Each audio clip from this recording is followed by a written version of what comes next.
सजेति सिन्धुरवदनो देवो यत्पादपङ्कजस्मरणं वासरमणिरिव तमसा रासन्नासति विघ्नानां या कुन्देन्दुतुषारहारधवला या शुभ्रवस्त्रामृता या वीणावरदण्डमण्डितकरा या श्वेतपद्मासना या ब्रह्माच्युतशङ्करप्रभृतिभिर्देवैः सदा वन्दिता सा मां पातु सरस्वती भगवती निःशेषदाढ्यापः।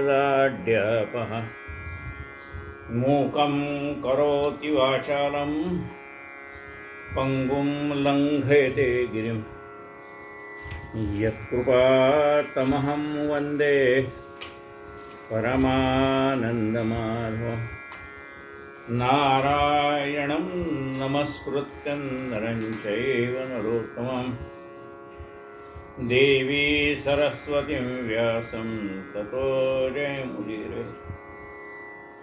वसुदेवसुतं देवं कंसचाणूरमर्दनं देवकी परमानन्दं कृष्णं वन्दे जगद्गुरुम्।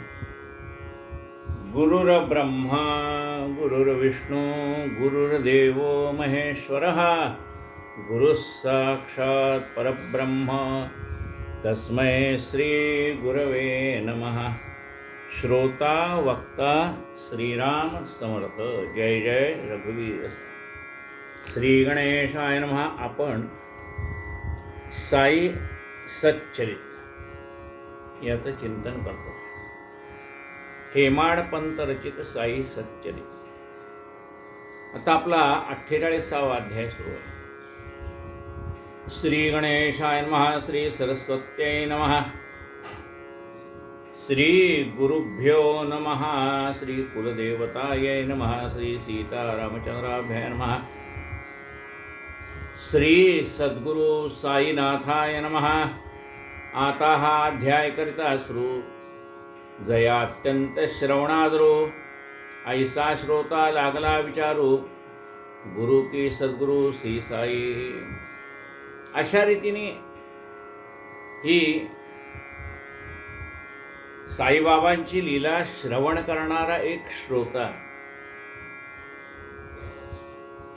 विचारायला लागला की साईबाबा हे गुरु आहेत की सद्गुरु आहेत।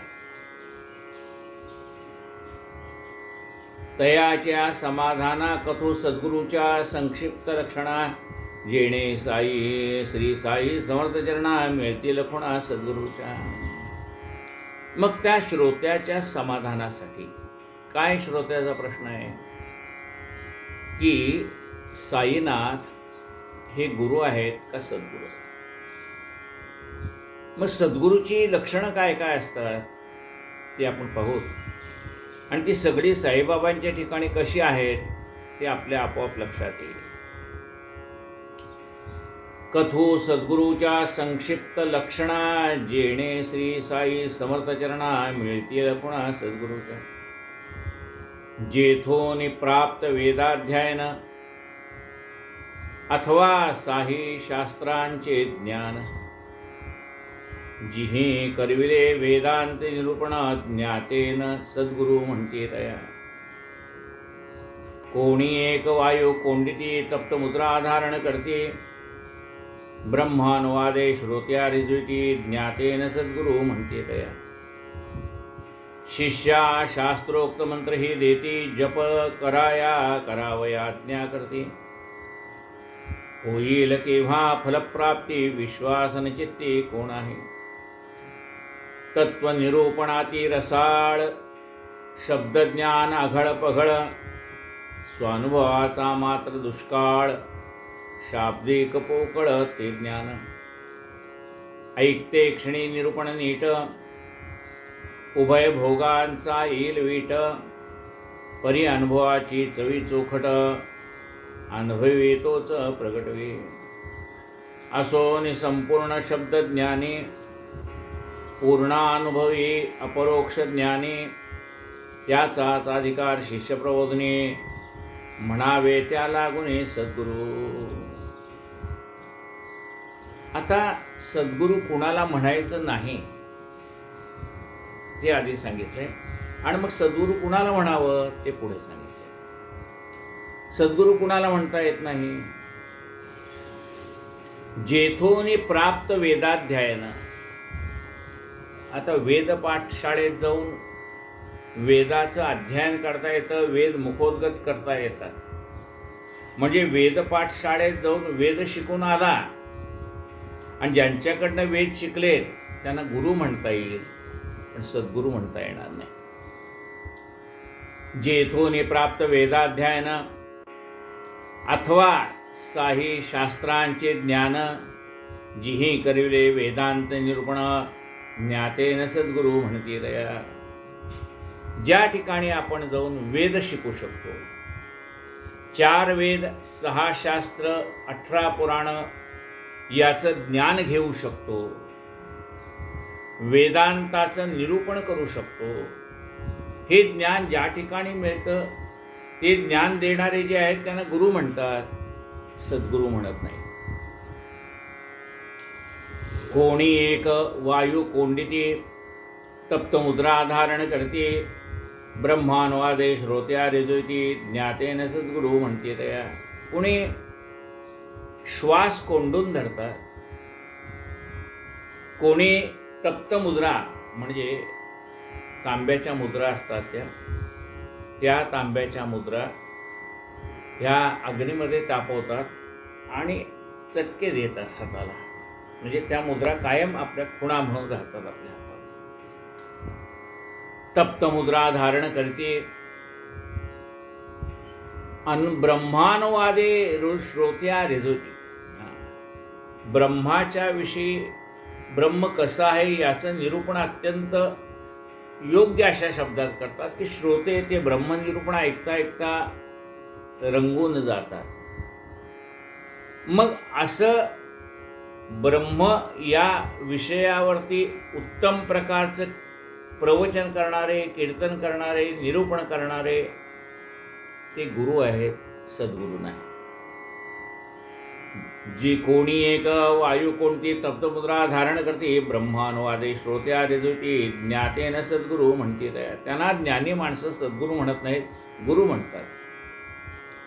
शिष्या शास्त्रोक्त मंत्रही देती, जप करावयाज्ञा करविती, होईल केव्हा फलप्राप्ती, विश्वास न चित्ती कोण आहे. शिष्याला शास्त्रात सांगितलंय त्याप्रमाणे उपदेश करतात, बोध करतात, मंत्रही देतात, जपही करायला सांगतात, पण केव्हा फलप्राप्ती होईल हे त्यांना सांगता येत नाही. त्यांना गुरु म्हणतात, सद्गुरू म्हणत नाही. तत्वनिरूपणाती रसाळ, शब्दज्ञान अघळ पघळ, स्वानुभवाचा मात्र दुष्काळ, शाब्दिक पोकळ ते ज्ञान. वेदांत शास्त्रातली जी तत्व सांगितली, अहम ब्रह्मस्मी, एकोहम बहुस्याम, अशी जी तत्व सांगितलेली आहेत, त्या तत्वाचं उत्तम असं निरूपण करू शकतात. रसाळ भाषेमध्ये ते तत्व उलगडून सांगू शकतात.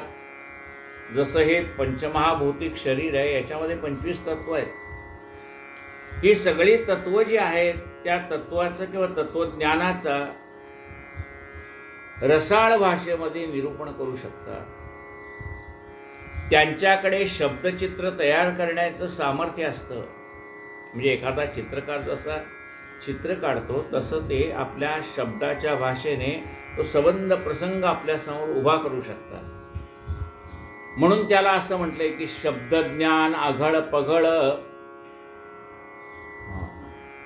पण स्वानुभवाचा बोध नसेल. पण त्यांना जर विचारलं तुम्ही काही ह्यातला अनुभव घेतलाय का, तर त्यांच्याकडे स्वतः घेतलेला अनुभव नसतो.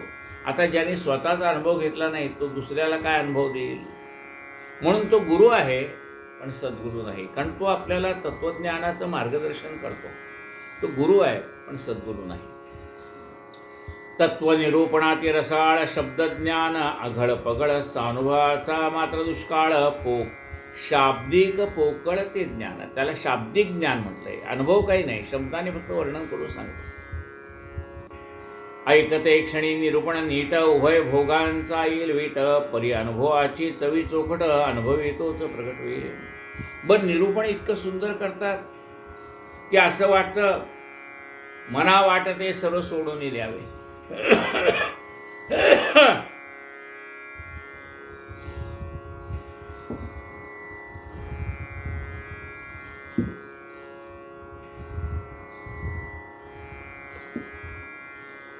म्हणजे इतकं उत्तम प्रवचन करतात की म्हणजे ऐकणाऱ्या श्रोत्यांच्या मनामध्ये विरक्ती निर्माण होईल एवढं प्रवचन सुंदर करतात. पण परी अनुभवी चवी चोखट, अनुभव येतोच प्रगटवी. पण या शब्दाच्या मागचा जो अनुभव आहे तो कोण सांगू शकेल? ज्याला स्वतःला अनुभव आलेला आहे तोच तो अनुभव आपल्या शिष्यांना देऊ शकेल. म्हणून ते गुरु आहेत पण सद्गुरू नाहीत. स्वये ज्याते अनुभव नाही, तो काय शिष्या ते देई पाही. जया ना परोक्ष अनुभव काही, सद्गुरू कदाही न म्हणावा. आडात नाही तर पोहऱ्यात कुठून येणार? म्हणजे आड आहे, विहीर आहे, पण त्या विहिरीमध्ये पाणी नाही. मग त्याच्यात बादलीवर पाणी काढा म्हणून बादली किंवा पोहरा जरी सोडला तरी मुळात त्या आडात पाणी नसल्यामुळे बाहेर काय पाणी येणार? ती विहिरी, कोरड्या विहिरीत बादली सोडली तरी कोरडीच बाहेर येईल, ती काही भरलेली येणार नाही. तसं ज्याच्याजवळ स्वतःजवळ अनुभव नाही तो लोकाला अनुभव काय देणार? म्हणून तो गुरु आहे पण सद्गुरू नाही. ज्याते स्वये ज्याते अनुभव नाही, तो काय शिष्या ते देईल पाही.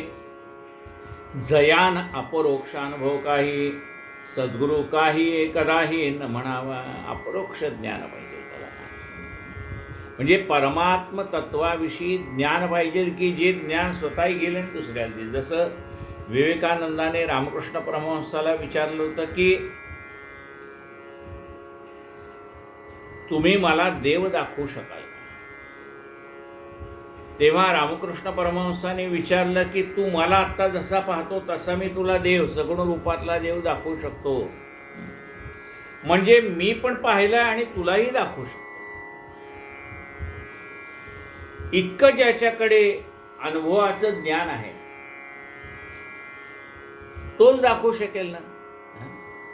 निवृत्तीनाथाने ज्ञानेश्वर माऊलींना देव दाखवला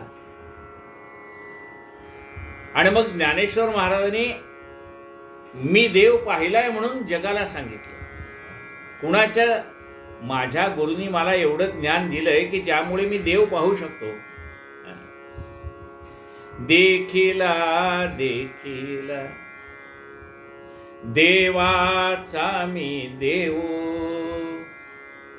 फिटला संदेहो निमाले तुझे पण. देखिला देखिला देवाचा मी देव, फिटला संदेहो निमाले तुझे पण. मग श्रोत्याने विचारलं कुठे होतो? देखिला देखिला देवाचा मी देव, फिटला संदेहो निमाले तुझे पण. तो म्या देखिला रावळी. कुठे आहे तो? पंढरपूरला पांडुरंग परब्रह्मलिंगम भजे पांडुरंगम. तो म्या देखिला रावळी, पाहता पाहता मनान पुरे धणी. तो म्या देखिला, पाहिला देवाचा देव मी पाहिला. म्हणजे निवृत्तीनाथाने स्वतःही देव पाहिला होता आणि आपल्या शिष्याला देव दाखवण्याचं सामर्थ्य त्यांच्याजवळ होतं. निमाले तुझे पण. देव कधी भेटेल? आपल्या मनातलं द्वैत नाहीसं झाल्याशिवाय तो देव भेटत नाही. निमाले दुजेपण या शब्दाला महत्व आहे. निमाले दुजेपण. आपल्या मनामध्ये द्वैत आहे की तो देव वेगळा आणि मी वेगळा. हे द्वैत जो घालवून टाकतो तो सद्गुरू आहे.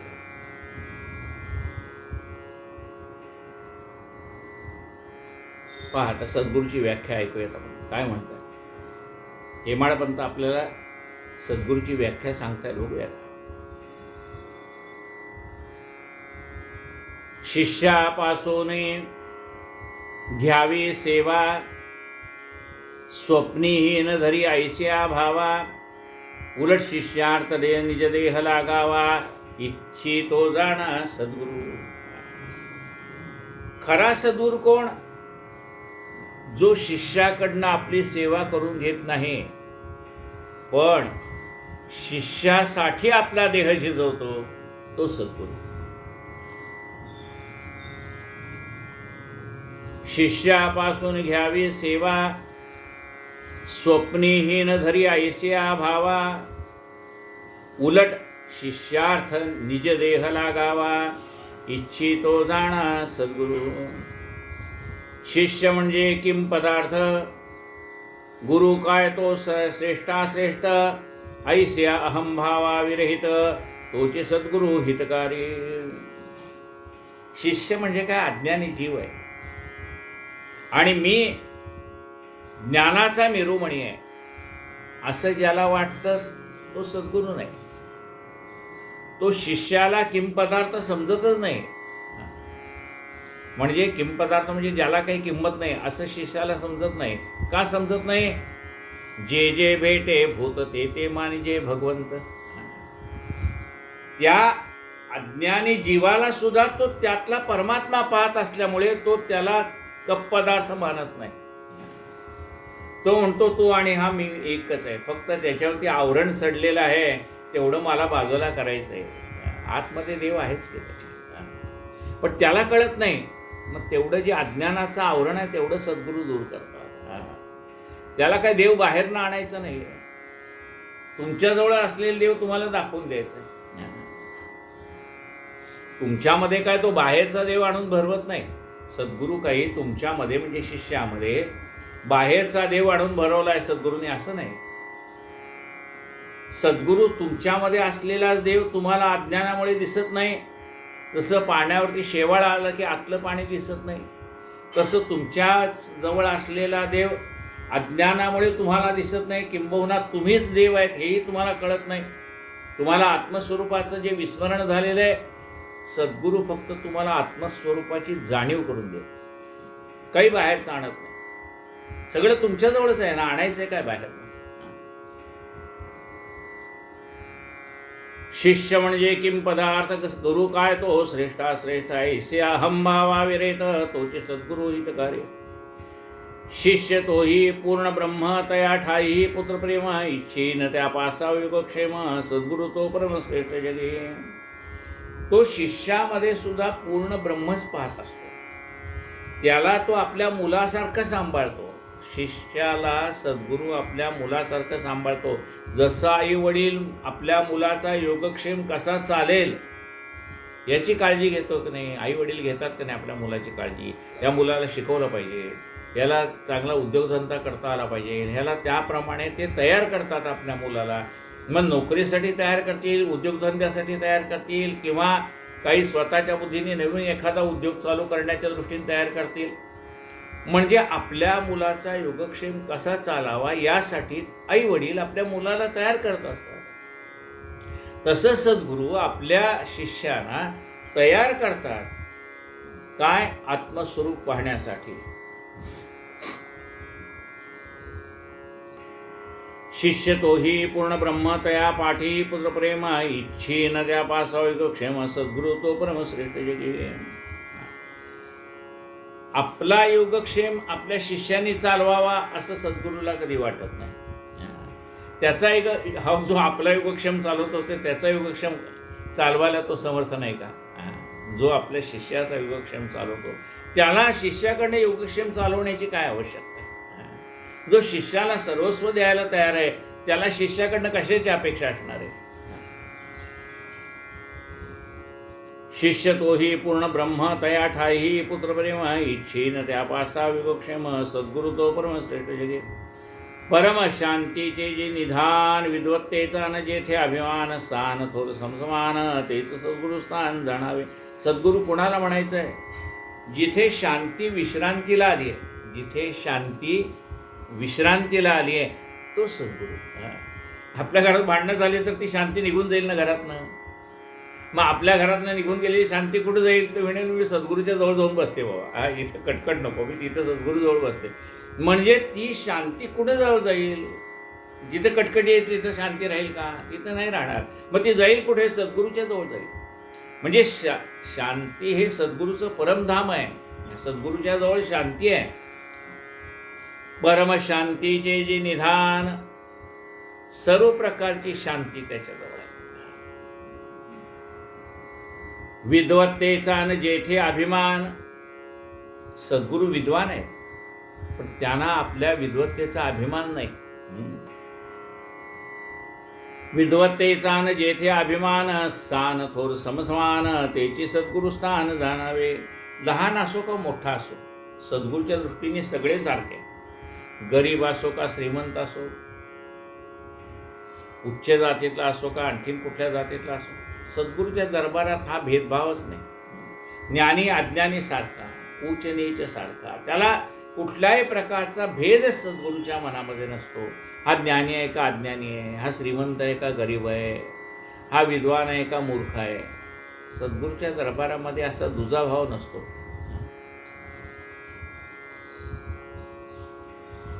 विद्वत्तेचा न जेथे अभिमान, स्थान थोर समसमान, तेची सद्गुरु स्थान जाणावे. ऐसे ही सर्वसाधारणे सद्गुरूची संक्षिप्त लक्षणे निवेदिली मी अनन्य शरणे. श्रोतया कारणे संकलित, साई दर्शने तुष्टले लोचन, तया भाग्यवंता लागून मी काय यावून वर्णू शकेन. सद्गुरु लक्षणे सत्य, ही सगळी सद्गुरूची लक्षणं बाबांच्या जवळ विराजमान आहेत. साई दर्शने तुष्टले लोचन, साईबाबांचं दर्शन म्हणजे सद्गुरूचं वर्णन करताना काय सांगितलं? दर्शनात प्रसन्नता. ज्यांचं दर्शन घेतलं की आपलं मन प्रसन्न होतं, दर्शनात प्रसन्नता हे सद्गुरूचं लक्षण आहे. ज्याच्याकडे पाहिलं की आपल्या सगळं मन जे उद्विग्न झालेलं आहे ते शांत होतं. परम शांतीचे जे निधान, सद्गुरु दर्शने तुष्टले लोचन, तया भाग्यवंता लागून मी काय याहून वर्णू शकेन. सद्गुरु लक्षणे सत्य, जन्मोजन्मीच्या पुण्याशिवाय गाठीस होता त्याचा संचय, तेने हे आम्हास लादले पाया सद्गुरु राय साईचे. आम्ही अनेक जन्माचं पुण्य आमच्या गाठीवर, म्हणजे ज्याला सद्गुरू लाभतात ना त्यांच्याबद्दल वर्णन आहे.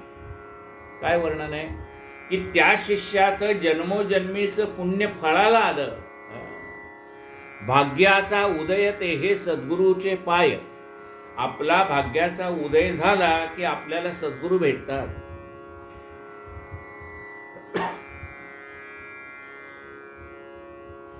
जन्मोजन्मीचा पुण्यातिशय गाठीस होता त्याचा संचय, तेने हे आम्हास लादले पाय या सद्गुरू साईचे.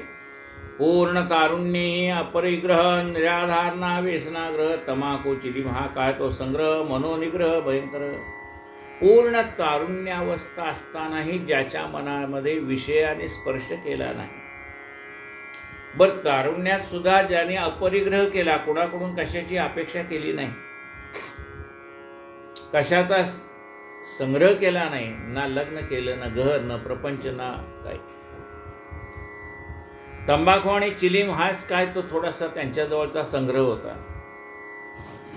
मनोनिग्रह होता त्यांचा. वर्षे 18 असतावय तेव्हापासून पूर्ण मनोजय, सदा एकांती वसावे निर्भय, लागून लय स्वरूपी. 18वं वर्ष, 18 वर्ष ते 25 वर्ष, त्याला गद्धे 25 म्हणतात. या वयामध्ये विकार हा थैमान घालत असतो. अशा ह्या तारुण्यावस्थेमध्ये सुद्धा ज्यांनी आपल्या मनावरती विजय मिळवलाय, वर्षे 18 असतावय तेव्हापासून हे पूर्ण मनोजय, सदा एकांती वसावे निर्भय, लावून लय स्वरूपी. एकांतामध्ये राहायचे. माणसाला एकट्याला राहायचं भय वाटतं, कोणीतरी जोडीला असावं असं वाटतं. पण ज्याला कोणाचंच भय नव्हतं, अहो जगात शत्रूच नाही तर भय कुठलं आलं? भय कशाचं आहे माणसाला सांगा. एखादा मनुष्य सौंदर्यवान असेल तर त्याला आपल्या सौंदर्याचा लोप होईल याचं भय वाटतं. एखादा मनुष्य विद्वान असेल तर कालांतराने आपल्याला विस्मरण होईल याचं भय असतं. असं कुणाला आपल्याजवळ सत्ता आहे ती जाण्याचं भय आहे. कुणाजवळ भरपूर पैसा आहे तो नाहीसा होण्याचं भय आहे. म्हणजे कुणाला ना कुणाला कशाचं ना कशाचं भय आहे. आता बाबांच्या जवळ कशाचा संग्रहच नाही आहे आणि शत्रूच नाही. शत्रू असेल तर भय आहे की शत्रू आपला कधीतरी काटा काढेल म्हणून.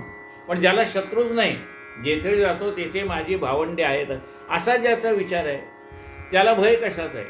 त्यामुळे ते निर्भय आहेत आणि एकांतामध्ये बसून काय करतायत, आपलं सगळं चित्त भगवंताकडे त्यांनी लावलंय. तारुण्यामध्येच आपलं काय होतं, म्हातारपण आलं तरी आपलं लक्ष भगवंताकडे लागत नाही. लक्ष म्हणजे एक लक्ष, लक्षात घ्या. आपण पाया पडतो, स्तोत्र वाचतो, अमुक करतो, पण म्हणजे विषय तो त्यांचा झाला नारायण असं आपलं होत नाही. म्हणजे नारायणाशिवाय दुसरा विषय नाही असं आपलं होत नाही. आपल्याला पुष्कळ विषय आहे, सगळ्या विषयामध्ये आपलं मन गुंतलेलं आहे. पण त्यांचं तसं नसतं. त्यांना एकच विषय, तो परमात्मा, अल्लाह मालिक.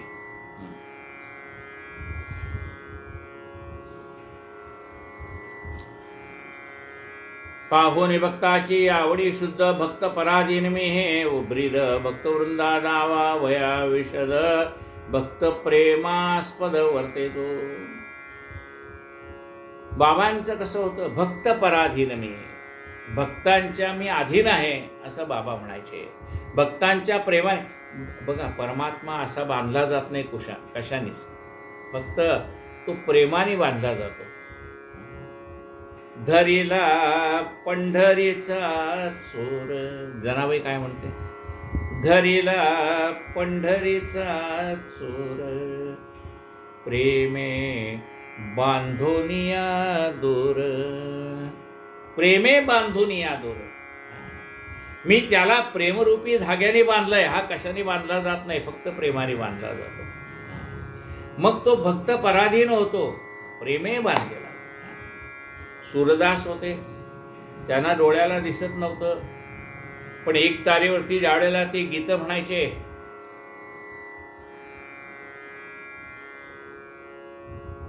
त्यावेळेला प्रत्यक्ष गोपाळकृष्ण त्याच्या समोर येऊन बसायचे, त्याचं चाललेलं गायन ऐकायचे. अंतःकरणापासून सूरदास गात होते. परमात्मा येऊन त्यांच्यासमोर बसायचा. परमात्मा आपलं भक्तिगीत ऐकायला आलेलं आहे हे सूरदासांना कळायचं, कारण भगवंताच्या पायातली पैंजण आहेत ती वाजायची. परमात्मा चालला की त्याची पैंजणं आपल्या जवळनं जात आहेत ते त्यांना जाणवायचं सूरदासांना. आणि एकदा त्याने पटकीने त्याच्या पायाला धरलं, गोपाळकृष्णाच्या पायाला, आणि भगवंत असा कुठं पकडल्यावर सापडतोय का, पायाला धरल्याबरोबर तो निसटला त्यांच्या हातातनं, सूरदासाच्या हातातनं. आणि निसटल्याबरोबर मग सूरदास भगवंताला म्हणतात, अरे तू माझ्या हातातनं सुटलायस, पण मी तुला खरा मानेन ताकदवान किंवा जेव्हा तू माझ्या हृदयातनं जाशील. तुला माझ्या हृदयातनं जाता येणार नाही का, इथं मी तुला प्रेमरूपी धाग्याने बांधून ठेवलंय. परमात्मा ही भक्त पराधीन असतो आणि सद्गुरू ही भक्त पराधीन असतात. ते केवळ प्रेमाने बांधले जातात.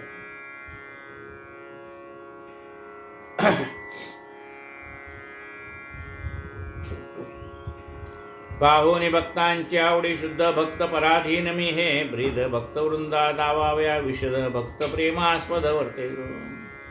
जय परब्रह्मा सनातना, जय दीनोद्धारा प्रसन्नवदना, जय चैतन्य घना भक्तादीना, दे निज दर्शना निज भक्त. असे हे सद्गुरु स्वरूप असणारे साईनाथ, प्रत्यक्ष सनातन असणारं परब्रह्मच आहे. जगाच्या उद्धाराला त्याने आपला देह धारण केलेला आहे.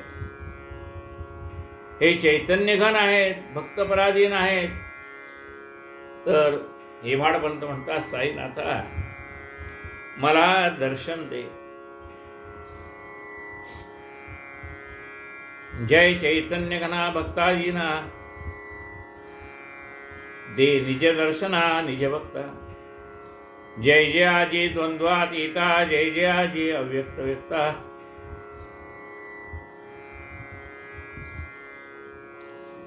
सर्व साक्षी सर्वातीता, अकळ अभक्ता सकळिका. जय जय आजी द्वंद्वातीता. मी आणि तू ह्या द्वंद्वाच्या पलीकडे असणार आहे. तू व्यक्त अव्यक्ताच्या पलीकडे असणार आहे. सर्व साक्षी आहेस आणि सर्वातीत आहे. सगळ्यामध्ये असून अलिप्त आहेस. ही तुझी लीला अभक्तांना कळत नाही. जय जय भवत संताप हरणा, जय जय भव गज विदारणा. जय जय आश्रित प्रेमपूर्णा, संकट निरसना सद्गुरु राया. जय जय भव संताप हरणा. हे सद्गुरुनाथा, आमच्या मनामध्ये असणारा हा भवसागराच्या विषयी असणारी भीती दूर करणारा तू आहेस. भवगजरूपी असणार, भव हा हत्तीरूपी असा, भवसागर हा हत्तीरूपी समजला तर तू हत्तीचं विदारण करणार आहेस. ज्यांना आश्रय दिलाय त्यांना तू परिपूर्ण प्रेम परिपूर्ण आहेस. त्यांची सगळी संकट तू दूर करतोस. तुझा अव्यक्ती समरसा आकार पावला निराकारता. परितो भक्त कल्याण करिता, देह ठेवता ही नसरे. तू अव्यक्ती समरसा म्हणजे तू धारण केलेला देह जरी सोडून दिलेला असलास, निराकारामध्ये समरस झालेला असलास तरी सुद्धा, म्हणजे हे साईनाथा तुम्ही जरी समाधी घेतलेली असली तरी भक्तांचं कल्याण करण्याकरता तुम्ही अजूनही तत्पर आहात. देही असता जी जी कृती, तोच समरसता व्यक्ती. तेचे अनुभव आजही भोगती, जे तव भक्ती लागले. देह असताना जसं भक्तांना अनुभव येत होते तसे अनुभव तुम्ही देहाचा त्याग केला तरी भक्तांना येत आहे.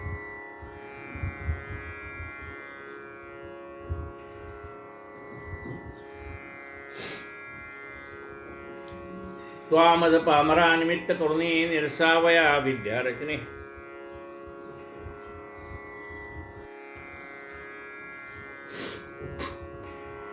त्वामज पामरा निमित्त करुणी, निरसावया विद्या रजनी. प्रगट केला निज चरित्र करणी, जो भक्तोद्धारणी समर्थ. हेमाडपंत म्हणतात, हे साईनाथा, तू मला निमित्त करून भक्तांच्या मनातलं अज्ञान नाहीसं करण्यासाठी तुझं चरित्र लिहून घेतलंस. अस्तिक्य बुद्धी श्रद्धा स्थिती हीच भक्तांची हृदयपणती. स्नेह प्रेमे उजळजे वाती, ज्ञानज्योती प्रगटेल.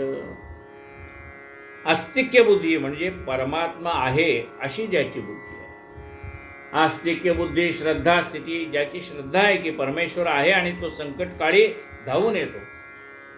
सदा चक्रवाकाशी मार्तंड जैसा, उडी घालितो संकटी स्वामी तैसा. हरिभक्तीचा घाव गाजे निशाणी, नुपेक्षी कदा रामदासाभिमानी. अशी ज्याची श्रद्धा आहे, आस्तिक्य बुद्धी श्रद्धा स्थिती, हीच भक्ताची हृदयपणती. हीच भक्तांच्या हृदयामध्ये तेवत असलेली पणती आहे. प्रेम स्नेहे उजळी जे वाती. आता त्या ठिकाणी म्हणजे त्या पणती आहे, त्या पणतीमध्ये काय लागेल? वात लागेल आणि तेल लागेल. मग ती त्याच्यामध्ये वात आणि ते काय आहे, ते तेल म्हणजे प्रेम आणि स्नेह याने ती वात पेटवली पाहिजे. मग तीच तिचं रूपांतर ज्ञानज्योतीमध्ये होईल. ज्ञानज्योती प्रगटेल. प्रेमाविण शुष्क ज्ञान तयाचे कोणा काय प्रयोजन, विना प्रेम न समाधान प्रेमाविच्छन्न असावे. प्रेमेविण शुष्क ज्ञान आहे पण त्याच्याजवळ प्रेम नसेल तर काय होतं. म्हणून संत सुद्धा देवाकडे का मागतात, भक्ती प्रेमाविण ज्ञान नको देवा.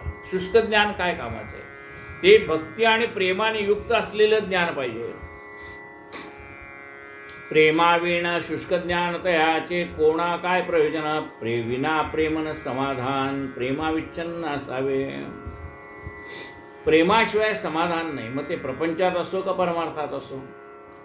काय वानु प्रेम महिमा तया पुढे तुच्छान, गाठी नसल्या प्रेम गहन श्रवण वाचन निष्फळ. प्रेमाशिवाय काय, जर आपल्याजवळ प्रेम नसेल तर ते श्रवण सुद्धा व्यर्थ आहे, ते वाचन सुद्धा व्यर्थ आहे. म्हणाले ऐकायला बसलंय पण ते प्रेम नसेल तर काय कामाचं आहे. वाचतायत पण त्याच्यामध्ये प्रेम नसेल तर काय कामाचं आहे. गाठी नसल्या प्रेम गहन श्रवण वाचन निष्फळ. प्रेमापाशी नांदे भक्ती, तेथेच अवघी शांती विरक्ती. तेथेच पाठी तिष्ठे मुक्ती, निज संपत्ती समवेत. ज्याच्याजवळ प्रेम आहे, त्याच्याजवळ भक्ती आहे, त्याच्याजवळ शांती आहे, त्याच्याजवळ विरक्ती आहे, त्याच्याजवळच मुक्ती आहे. प्रेम नुपजे भावा वीण, आपला भाव शुद्ध असला की प्रेम निर्माण होतं. भावे वीण, जर भाव शुद्ध नसेल तर देव कसा भेटेल. भावे वीण देव न भेटे निस्संदेह. भावे वीण देव न भेटे निस्संदेह. गुरुवीण अनुभव कैसा कळे. भावाशिवाय देव कसा भेटणार. माऊली सांगतायत भावे वीण देव न कळे निस्संदेह, गुरुवीण अनुभव कैसा कळे.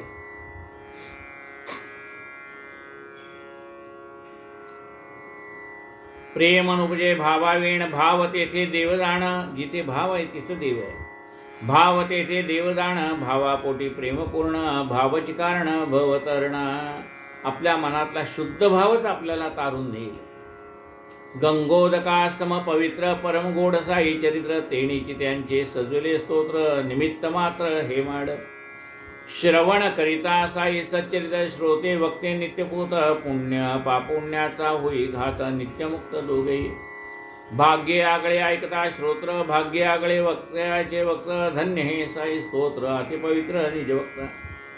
होऊन या शुद्ध चित्त सद्भावी जे परिस्थिती चरित. तयांचे सकळ मनोरथ होतील सुफलित सदैव. सगळ्या इंद्रियामध्ये 10 इंद्रिय आहेत माणसाला, पण दशेंद्रियामध्ये भाग्य कुणाला लाभलंय. जो भगवंताची कथा वर्णन करतो त्याच्या तोंडाला म्हणजे जिभेला हे भाग्य लाभलंय. आणि जो भगवंताची कथा प्रेमाने श्रवण करतो त्याच्या कानाला हे भाग्य लाभलंय. 10 इंद्रिय आहेत, पण ह्या 10 इंद्रियामध्ये भाग्यवान कोण आहे. जो कथा सांगतो त्याची जीभ भाग्यवान आहे, आणि जो कथा ऐकतो त्याचे कान भाग्यवान आहे.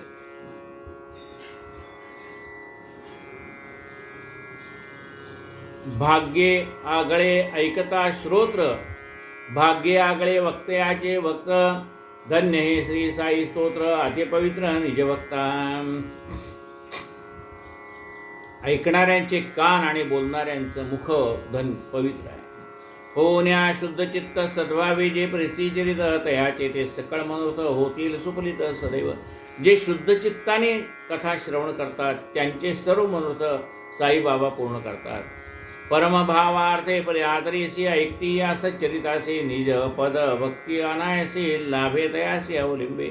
जे भक्तिभावाने ही कथा श्रवण करतात त्यांना साईबाबा आपल्या पदाचा आश्रय देतात.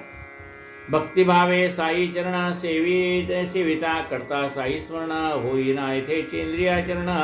सहज भवतरण रोकडे. भावाने भक्तिभावाने साई चरणाची सेवा करावी आणि त्यामुळे इंद्रिय इकडे तिकडे भरकटणार नाही. भक्त चातका निज जीवन ऐसे साई चरित कथन. श्रवणा पाठी मनन कीजे ऐकन श्रीकृपेचे. म्हणजे श्रोत्यांनी कथा ऐकावी, कथा ऐकल्यानंतर त्याचं मनन करावं, चिंतन करावं, त्याचा ध्यास लागावा, आणि मग सद्गुरूची कृपा होते. 4 गोष्टी आहेत. श्रवण म्हणजे कथेचं श्रवण करावं. जे श्रवण केले त्याचं मनन करावं. जे मनन केले त्याचं चिंतन करावं. त्याचा म्हणजे परमेश्वर कृपेचा आपल्याला ध्यास लागला पाहिजे. कधी भेटेल, काही भेटसी बा मधला सुभद्रा, अशी मनाला तळमळ लागली पाहिजे. म्हणजे श्रवण, मनन, निधिध्यास आणि मग आत्मसाक्षात्कार. नंतर आपल्याला सद्गुरु कृपेचा आत्मसाक्षात्कार होतो.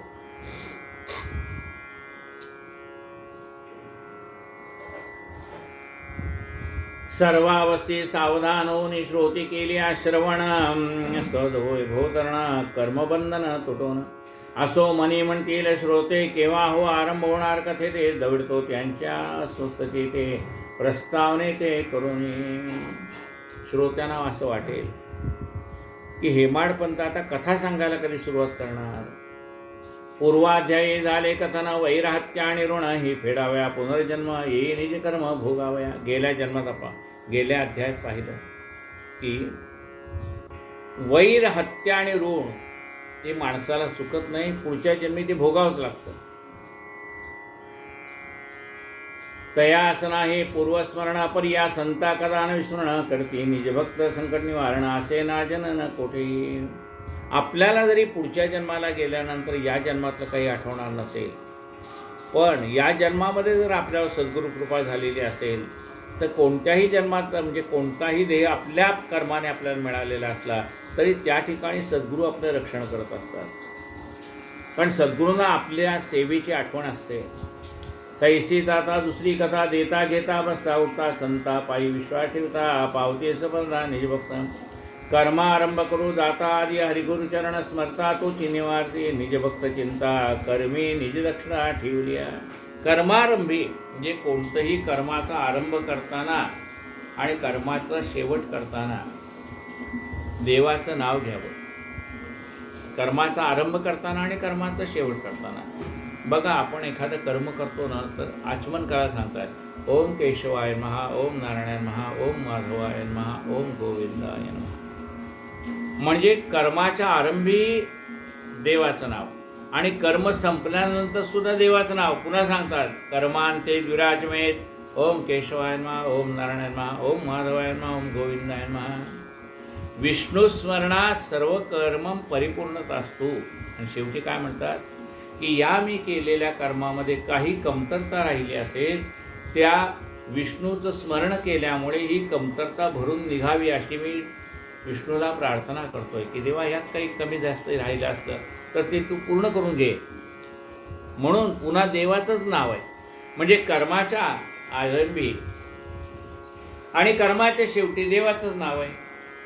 नाम आहे आदी अंते, नाम सर्व काळ. नाम आहे आदी अंती, नाम सर्व काळ.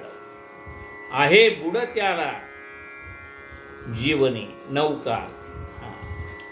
नाम आहे आदी अंते, नाम सर्व काळ. आहे बुड त्याला नौका, जीवनी आधार.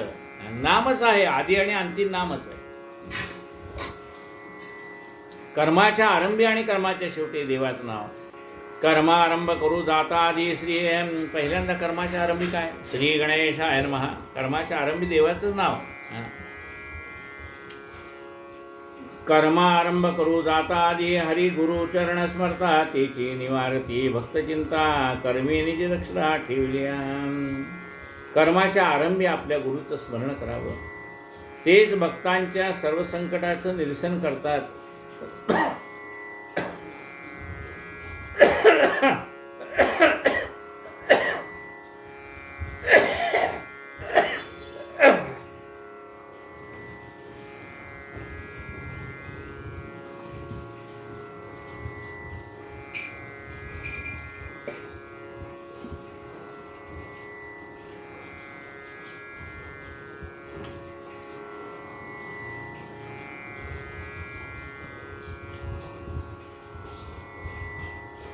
कर्म मात्र मी करणार, समर्थ हरिगुरु फल देणार. ऐसा ज्याचा दृढ निर्धार बेडा पार तयाचा. कर्मण्येव अधिकार असते. हे तुला कर्म करण्याचा अधिकार आहे, फलाचा अधिकार नाही. फळ जसं देव देईल तसं ज्या शिष्याच्या मनामध्ये अशी भावना आहे, मी कर्म करीन, फळ काय द्यायचं ते सद्गुरू देतील. संत आरंभी उग्र भासरे तरी त्या पोटी लाभे वीण प्रीती. अल्पधीर पाहिजे चित्ती करतील अंती कल्याण. संत सुरुवातीला अत्यंत उग्र असतात, जे रागवतात. संत आपल्याला संतांचा तेवढा रागच दिसतो, पण त्याच्या मागे प्रेम असतं, ते दिसलं पाहिजे. नुसता राग नाही, संतांच्या मनामध्ये आपल्याविषयी प्रेम पण आहे. आई रागवते मुलाला, पण आईच्या मनामध्ये मुलाविषयी प्रेम पण असतं. तसं संत रागवतात, पण आपल्या कल्याणासाठी रागवतात. त्यांना काय घ्यायचंय? आपल्यातले दोष नाहीसे व्हावेत म्हणून संत आपल्यावर रागवतात. संत आरंभी उग्र भासरे तरी त्या पोटी लाभे वीण प्रीती. पण त्यांच्या मनात काय? ऐशी कळवळ्याची जाती करी लाभावीण प्रीती. त्यांना आपल्याकडनं काहीच अपेक्षा नाही आहे. संतांना शिष्याकडनं काय अपेक्षा आहे? संतांना शिष्याकडनं काहीच नको आहे. आमुची प्रतिज्ञा ऐसी. समर्थ काय सांगतात? समर्थ रामदास स्वामी सांगतात, आमुची प्रतिज्ञा ऐसी काही न मागावे शिष्यासी. आपणा मागे परमेश्वरासी भटत जावे श्रीराम. आमुची प्रतिज्ञा ऐसी काही न मागावे शिष्यासी. आपणा मागे परमेश्वरासी भटत जावे श्रीराम. सद्गुरू काय करतात? शिष्याकडनं काही मागत नाही. ते म्हणतात, मी जसं देवाचं नाव घेतो तसं तुम्ही पुढे अखंड देवाचं नाव घेत राहा. संत आरंभी उग्र भासरे तरी त्या पोटी लाभे वीण प्रीती. अल्पधीर पाहिजे चित्ती करतील अंती कल्याण. पण आपल्याकडे थोडं धीर पाहिजे. आपण काय करतो? संत रागवले की निघून जातो. काय उपयोग आहे? मग तो कल्याण कधी व्हायचं तुमचं? मनाची शते ऐकता दोष जाती. सद्गुरूंनी आपल्यातले सांगितलेले दोष आपण काढून टाकले पाहिजे, तर उपयोग आहे. मनाची शते ऐकता दोष जाती. मती मंदते साधना योग्य होती. चढे ज्ञान वैराग्यांती. ज्ञान वैराग्याची प्राप्ती होईल, पण थोडा धीर पाहिजे की नाही आपल्याजवळ.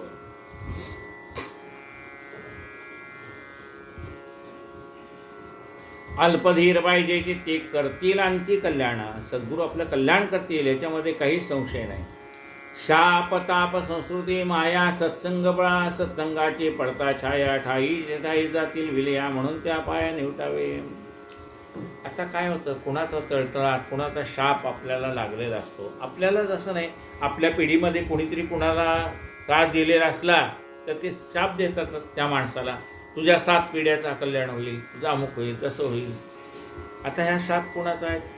आपल्या पूर्वजापैकी कोणीतरी केलेल्या चुकीचा शाप तो पुढच्या पिढीला भोगावं लागतं. मग अशा प्रकारचे आलेले शाप आणि ताप सद्गुरूच्या कृपेने नाहीशी होतात. शाप ताप संस्कृती माया सत्संगाची पडता छाया ठाई जातील विलया. म्हणून त्या पाया निवटावे.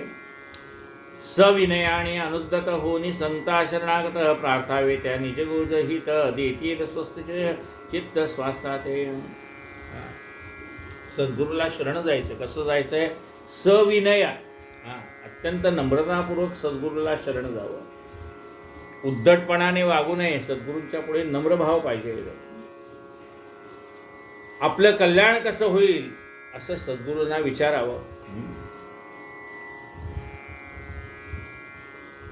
देतील चित्त स्वास्थ्याते. मग ते आपल्याला मनाची शांती कशी होईल ते सांगतात. अल्पज्ञानाचे अभिमानी संतवचने विकल्पमाने होते त्या आधी कैसे आणि विश्वासे निदानी कल्याण.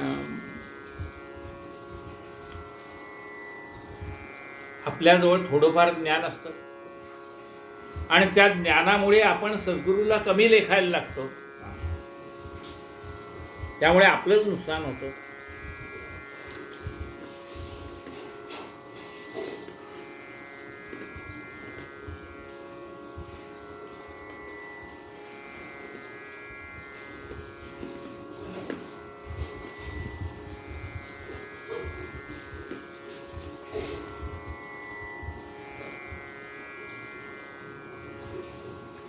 अल्पज्ञानाचे अभिमानी संत वचनी विकल्पमानी, होते त्या आधी कैसी हानी, विश्वासे निदानी कल्याण.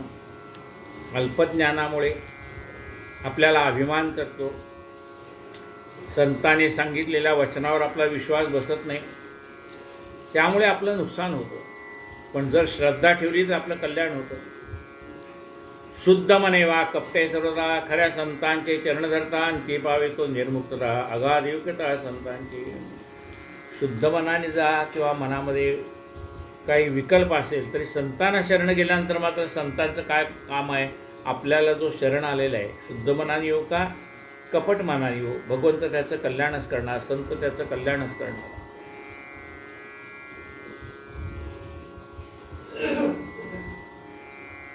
ही आरतीचे बोधक कथा श्रवण कीजे, सावधानता आनंद निर्भय होईल श्रोता, तैसे जगता उल्हास. वकील अक्कलकोट निवासी, सपटणे कर नाम जयासी, परिस्थिती यांचे अनुभवासी मन उल्हासित होईल. अक्कलकोटचे एक वकील सपटणेकर असं त्यांचं नाव. वकिलीचा रात्रंदिवस करत असतात, ते अभ्यास भेटले विद्यार्थी शेवडे त्यास, करीत विचारपूस परस्पर. वकिलीचा अभ्यास करत असताना त्यांना शेवडे नावाचा विद्यार्थी भेटला. आपसामध्ये चर्चा झाली. 6 अध्यायी इतर आले, तेथेच खोलीत एकत्र बैसले, प्रश्न एकमेका पुसू लागले, पहावय अभ्यासले काढून. आणि मग ते इतर त्यांचे इतरही सहकारी आले, आणि मग एकमेकाजवळ असलेल्या ज्ञानाचा आपल्याजवळ असलेल्या ज्ञानाशी ते काढून पाहायला लागले. पहावे कोठे कोणाचे चुकते, कोणाचे उत्तर बरोबर येते, करावे संशय निवृत्ती, ते स्वस्त चित्त स्वस्त दे लागोनी. पाहावं कोणाचं कुठं काही चुकत असेल तर त्याला योग्य मार्गदर्शन करावं. शेवडे यांची चुकली उत्तरे, अंती म्हणाले विद्यार्थी सारे, कैसी नियाची परीक्षा उतरे, अभ्यास केले अपुरे सर्वचे. शेवडेने दिलेली उत्तरं पुष्कळ चुकली. लोक आता ते 6 अध्यायी सगळे जमले होते. वाटलं आता शेवड्याचं कसं होणार, कारण शेवड्याने अजून पूर्ण अभ्यास केलेला दिसत नाही. केला जरी त्याने उपहास, एवढ्याचा पूर्ण विश्वास, पुरावा पुरा अभ्यास, वेळी मिवास होणार.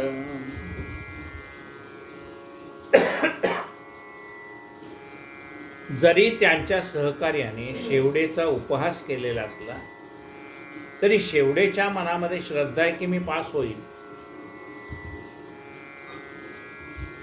मीन जरी अभ्यास केला, माझा साईबाबा मधला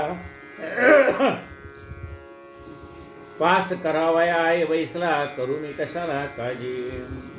माझे बाबा समर्थ आहे, ते मला या परीक्षेत उत्तीर्ण करतील. म्हणजे काय असतं बघा, सद्गुरू आपल्याला पाठीराखे आहेत, आपल्याला परीक्षेत पास करतील. पण केव्हा? देव काय म्हणतो, म्हणजे भक्त जातो, म्हणजे विद्यार्थी देवाकडे, देवा मला पास कर. देव काय म्हणेल, गाढवा आधी अभ्यास कर. तू अभ्यास कर, मग ऐन वेळेला त्या प्रश्नाची उत्तरं आठवण्याचं काम मी करेन. म्हणजे तू जे काही वाचलेलं आहे त्यावेळेला ते परीक्षेच्या वेळेला आठवलं पाहिजे का नाही. मग परमेश्वर किंवा सद्गुरू काय म्हणतात, तू जो अभ्यास केलेला आहे तो अभ्यास परीक्षेच्या वेळेला आठवून देण्याचं काम मी करेन. काही वेळेला असं होतं का, प्रश्न पाहिल्यानंतर आपल्याला त्याचं उत्तर आठवत असतं, म्हणजे उत्तर माहीत असतं पण त्यावेळेला आठवत नाही. मग ही जी स्मरणशक्ती त्यावेळेला आठवण्याची, ती सद्गुरू आपल्याला देतात. मग हा काय विचार करतो की माझे गुरु आहेत, मी जेवढा काय अभ्यास केला असेल ना, सद्गुरू मला योग्य वेळेला योग्य विषयाची आठवण करून देतील. पुढे जाता 10 साले सपटणेकर उद्विग्न झाले, दुर्दैवी एकाएकी ओढवले, तवते पावले उदासरा, एकोलता एक मुलगा त्याला कंठरोगाने निधन पावला. सन 1913 सालाला अत्यंत विटला संसार. सपटणेकर वकील. त्यांच्या एकुलत्या एका मुलाचं कंठरोगाने निधन झालं. 1913 सालची गोष्ट आहे. आधी करून पंढरपूर गाणगापुरादी तीर्थसमग्र झाली परीन सुखाचांतर. वाचल्यानंतर वेदांत. वकिलीचा अभ्यास त्यांचा चांगला होता, पण वेदांताचा अभ्यास नव्हता. अनेक तीर्थयात्रा करून सुद्धा मनाला शांतता मिळाली नाही. मग त्याने वेदाभ्यास करायला सुरुवात केली. ऐसा काही काळ लोटता चित्तास काही येते काय शांत राहा म्हणून मार्ग प्रतीक्षा करता. आठवला वृत्तांत शेवड्यांचा. शेवडे यांचा निश्चय स्मरला. साईपतीचा विश्वास आठवला. आपण जावे श्री दर्शनाला. वाटले मनाला कयाच्या. आणि मग त्यांना आठवलं की अरे मागे आपला एक विद्यार्थी होता शेवडे, त्याची साईबाबावरती निष्ठा होती आणि तो परीक्षेत पास पण झाला.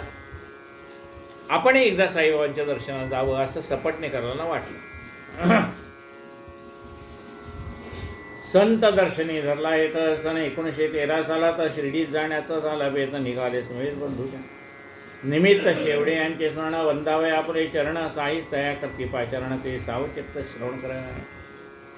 आता ह्या सपटणेकराला इतक्या वर्षानंतर शेवडीची आठवण यायचं कारण काय? तर साईबाबांच्या मनात आलं की ह्या सपटणेकराला आपल्याकडे बोलवावं, म्हणजे त्याच्या मनाला शांतता तरी मिळेल. आणि मग आपल्या बंधूंबरोबर ते सपटणेकर शिर्डीला निघाले.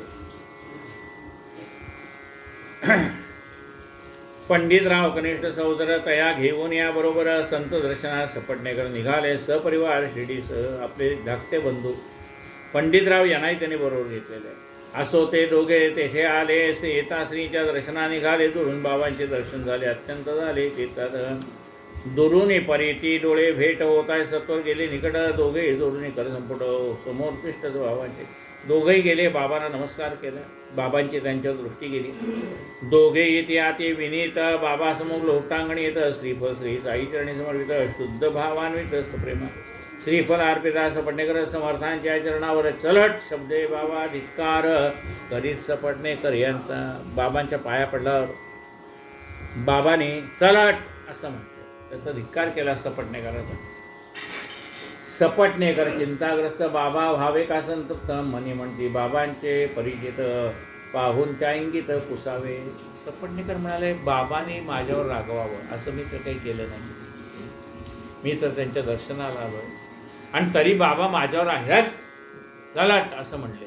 माझ्यावर रागवले. आता बाबा आपल्यावर का रागवले हे म्हणाले. बाबांचे जे शिष्य आहेत त्यांना विचारू की माझी काहीही चूक नसताना बाबा माझ्यावर का रागवले. दर्शने जे व्हावे प्रसन्न तेथे या शब्द अत्यंत खिन्न होणे. सचिंता दोदन वैश्लेसर कोण माघारा. आता कोणापाशी जावे कोणा भक्ताला की पुसावे. काय बाबांच्या बोलत असावे मनोगत पुसावे कोणास. आता बाबा आपल्यावर का रागवले हे कुणाला विचारावं असं त्यांच्या मनात विचार चाललेला आहे. ऐसा त्यांचा पाहून भाव कोणी त्यांच्या समाधानास्तव कथिता झाला. बाळा शिंप्याचे नाव शुद्धीला आठवत याचा. बाबांच्या रागवण्याचा अर्थ काय हे त्यांनी आजूबाजूला चौकशी केली. बाबा का रागवले असावे. ते म्हणजे असं करा तुम्ही बाळ्या शिंप्याला जाऊन भेटा, तो तुमच्या प्रश्नाचं उत्तर देईल. तया लागे सपटणेकर निवेदिते झाले. वृत्तानुग्रह म्हणाले बाबा माझा धिक्कार करते. अत्युग्र वाचने तुम्ही तरी मसावे यावे. दर्शन शांतपणे करवावे. कृपावलोकन बाबांचे व्हावे. कोपाने यावे आम्हावे. असो हे बाळाने मान्य केले. सपटणेकर निश्चिंत झाले. फोटो बाबांची विकत आणवली. दर्शना निघाले बाबाच्या. मग बाळा शिंप्याला त्यांनी सांगितलं की तुम्ही असं करा माझ्यावर चला आणि बाबांचा राग तेवढा काढून टाका. बाबाने माझ्यावर कृपा करावी. 2 शब्द सांगावेत मला अशी माझी इच्छा आहे. बाबांचा फोटोही त्यांनी विकत घेतला आणि निघाले बाबांच्या दर्शनाला. बाळा शिंपे होता संगती. फोटो घेऊन आपले हाती. बाळा मग देऊन बाबा प्रति बाबा विज्ञाप्ती करत आहे. काय हे देवा कसले हे चित्र पाहुणे बाबा देते उत्तर हा फोटो आहे याचा परिहार बोटाने सपटणे कर जावीत ऐसे बोलून बाबा असले मंडळी असो आले बाबा हो इंगित यातले बाळाने पुसले बाबा तात्काळ बाबा सपटणे करा म्हणे घ्या दर्शन करा त्वरा मग ते करता नमस्कारा चलहट उद्गारा परिसरे तेच पूर्वी चलहट अजून माझी पूर्वी वाट आता काय करावी वाट आश्चर्य उद्वट सपटणे करा विचारला कोणाचा फोटो आहे म्हणजे बाबा तुमचाच फोटो आहे पाया पडले पुन्हा बाबा म्हणले चलहट मग ते दोघे जोडून हे करत इष्टत असता बाबासमोर निघून जा इथून सत्र आज्ञा त्या अखेर बाबा म्हणले इथनं निघून जा वाक्य तुमचे स्वामी समर्था अनुल्लंघ कोणाही सर्वथा काय आम्हा पामराची कथा निघालो आता याच घडी ऐकोने आपण महाउदार दर्शना आलो तो धिक्कार चलहट शब्दे आमचा सत्कार काय हा चमत्कार कळेना महाराज म्हणाले मी अक्कलकोटनं आलो मला अशी अपेक्षा होती की तुम्ही मला काहीतरी उपदेश कराल पण तुम्ही रागवून मला चलहट म्हणतात याच्या मागचा हेतू मला कळत नाही तेव्हा असावे कृपा अवलोकना द्यावे आम्हा आशीर्वचना व्हावे सत्र पुनर्दर्शन ऐसे आश्वासन मागितले ऐसा कोण आहे ज्ञानी जाणेल काय बाबांचे म्हणे परंतु झालेली आज्ञा मानून गेले स्वस्थानी माघारा ऐसे हे त्यांचे प्रथम दर्शनात येणे ते दोघे अति उद्विग्न केले आपले गावा परतोनी व्यक्तींचे विलंब न करता पुढे अनेक वर्षे गेले तरीही मन स्थिर झाले पुनश्च गाणगापूर केले चित्त भडकले अधिकती विश्रांत्यर्थ सपटणेकर गेले माडे गावी नंतर काशी क्षेत्री जाण्याचा विचार केला त्या ठिकाणी आता काशीला निघावयास उरल्या वे 2 दिवस झाला दृष्टांतांची कांतेस राहिला प्रवास काशीचा तिथून ते पुन्हा अक्कलकोटला परत आले मध्ये काही वर्षे निघून गेली तरी त्यांच्या मनाला काही अजून स्वास्थ्य भेटत नव्हतं नंतर ते माडेगावला गेले आणि माडेगावला गेल्यानंतर त्यांच्या मनात आलं आता आपण काशी क्षेत्राला जावं असं त्यांच्या मनात आलं आहे आता काशी क्षेत्राला जावं असा त्यांचा विचार आहे आणि काशी क्षेत्राला जायचं ठरलंय आता 2 दिवसांनी काशी क्षेत्राला जायचं त्याच वेळेला काय प्रसंग घडला तो आपण उद्या ऐकूया कायेन वाचा मनसेंद्रियर्वा बुद्ध्यात्मना वा प्रकृती स्वभावा करोमि यद्यं सकलं परस्मै नारायणायति समर्पयामि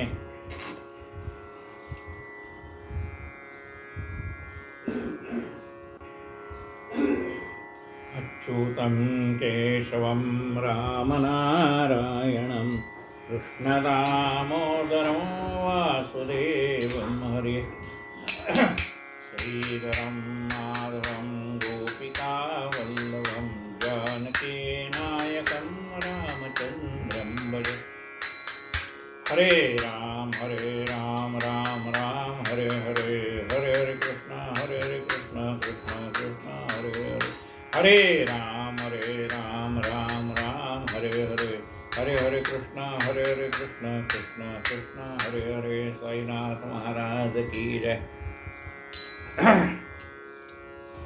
आरती साई बाबा सख्य दातार जीवा चरण रजत यावा दासा विसावा भक्ता विसावा आरती साई बाबा जया मनी जैसा भाव तया तैसा अनुभव गाविसी दया घनाईसी तुझी ही माव आरती साई बाबा तुमचे नाम ध्याता हरे संस्कृती व्यथा अगाध तव करणी मार्ग दाविसी अनाथा आरती साई बाबा कलियुगी अवतार सगुण ब्रह्म साचार अवतीर्ण झालासे स्वामी दत्त दिगंबर आरती साई बाबा 8 दिसा गुरुवारी भक्त करी तिवारी प्रभुपद पहावया भव भय निवारी भय निवारी आरती साई बाबा माझा निज द्रव्य ठेवा तव चरण गज सेवा मागणी हेची आता तुम्हा देवाधिदेवा देवाधिदेवा आरती साई बाबा इच्छित दिन चातक निर्मल होय निज सुख पाजावे माधवाय सांभाळा अपोली भाक आरती साई बाबा आरती साई बाबा सुखदातार जीवा चरणार जातळी देवदासा विसावा भक्ता विसावा आरती साई बाबा घालिंग वंदीन चरणा डोळ्याने पाणी तुवे प्रेमे रंगीन आनंद पूजन भावे वाळीन म्हणेन त्वमेव माता पिता त्वमेव बंधु सखा त्वमेव विद्याद्रवणं त्वमेव सर्वं मम देव कायेन वाचा मनसेन्द्रियर्वा बुद्ध्यात्मना वा प्रकृत्या वा करोमि यज्ञं सकलं परस्मै नारायणाय नच्युतं केशवं रामनारायणं कृष्णदामोदरं वासुदेवं हरे श्रीधरं माधवं गोपिकावल्लभं जानकीनायकं रामचन्द्रं हरे राम राम राम हरे हरे हरे हरे कृष्ण कृष्ण कृष्ण हरे हरे हरे राम राम राम हरे हरे हरे हरे कृष्ण कृष्ण कृष्ण कृष्ण साईनाथ महाराज।